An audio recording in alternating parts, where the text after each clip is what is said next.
कुछ लोग अंधेरे से डरते हैं, कुछ लोग अंधेरे में सुकून ढूंढते हैं, लेकिन बहुत कम लोग ऐसे होते हैं जो अंधेरे से सवाल पूछने की हिम्मत रखते हैं। आज की कहानी ऐसे ही एक इंसान की है जिसका नाम था गौरव तिवारी, एक पैरानॉर्मल इन्वेस्टिगेटर जिसने भूतों को ढूंढा, लेकिन आखिर में भूतों ने ही उसे ढूंढ लिया।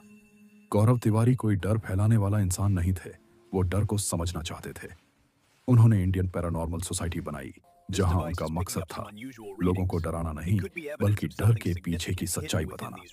उनका मानना था हर आवाज आत्मा नहीं होती, लेकिन हर आत्मा की एक आवाज होती है।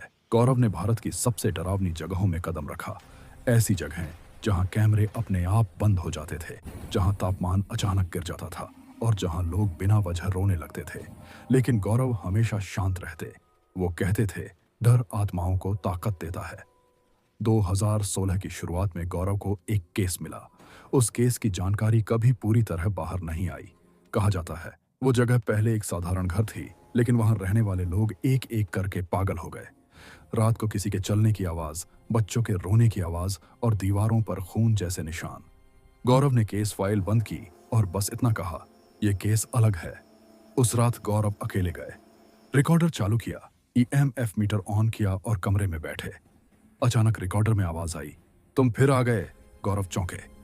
ये आवाज उन्हें पहचानती थी। उन्होंने पूछा, तुम मुझे कैसे जानते हो? जवाब आया, तुम हमें छोड़कर नहीं जाते। उस पल कमरे का तापमान गिर गया। इन्वेस्टिगेशन के बाद गौरव बदले बदले से रहने लगे।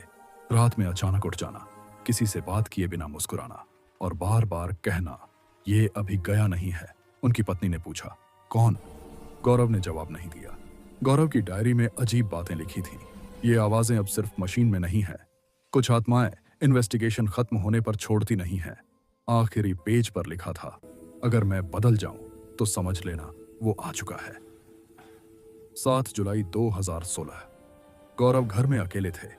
रात को पड़ोसियों ने अजीब आवाजें सुनी। सुबह दरवाजा अंदर से बंद था। जब तोड़ा गया, गौरव जमीन पर पड़े थे। कोई संघर्ष नहीं, कोई सुसाइड नोट नहीं, लेकिन रिकॉर्डर चालू था। रिकॉर्डिंग में गौरव की आवाज कांप रही थी, अगर कोई ये सुन रहा है तो सच ये है कि कुछ दरवाजे खुलने के बाद बंद नहीं होते। फिर एक लंबी खामोशी और फिर एक दूसरी आवाज, अब वो हमारे साथ है। गौरव तिवारी की मौत आज भी सवाल है। क्या वो बस एक हादसा था या वो केस जो आखिरी साबित हुआ? क्योंकि कुछ लोग कहते हैं आज भी जब कोई पैरानॉर्मल इन्वेस्टिगेटर किसी बहुत डरावनी जगह पर जाता है तो मशीन में एक धीमी आवाज आती है, रुको। हर सवाल का जवाब नहीं ढूंढना चाहिए।